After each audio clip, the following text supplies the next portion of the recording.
పాపకి ఒక చిన్న ఇబ్బంది వచ్చింది. ఏమైంది? అంటే కాలు ప్యాచర్ అయ్యింది, ఫ్రాక్చర్ విరిగింది. అది స్కూల్కి వెళ్ళి వస్తుంటేనా ఆడుకునేటప్పుడు? అసలు ఈ దసరా సెలవులు అంటే మస్తు భయం వేసేది నాకు. అంటే తనకి దసరా సెలవులు రేపటి నుంచి అమ్మమ్మ వాళ్ళ ఇంటికి వెళ్దామని చెప్పినాం. తనేంటంటే ఓకే నేను సాయంత్రం అమ్మమ్మ వాళ్ళ ఇంటికి వెళ్తున్నా, మమ్మీ డాడీ అనేది తీసుకొని వెళ్తారు అలా ఫీలింగ్ తో. తను చిన్న పిల్ల అప్పుడు, బండి ఏంటనే చూసుకోకుండా బర్ర నూరుకొచ్చేసింది. నేనేమో ఇలా గేట్ దగ్గర ఉన్నాను, తను వస్తుంది.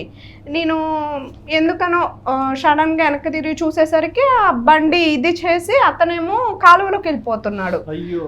అసలు ఈమెమో కూర్చొని ఏడుతుంది. నాకు విత్ ఇన్ సెకండ్స్, అసలు మీరు నమ్మరు, ఏం జరిగింది అక్కడ అన్నది తెలియదు.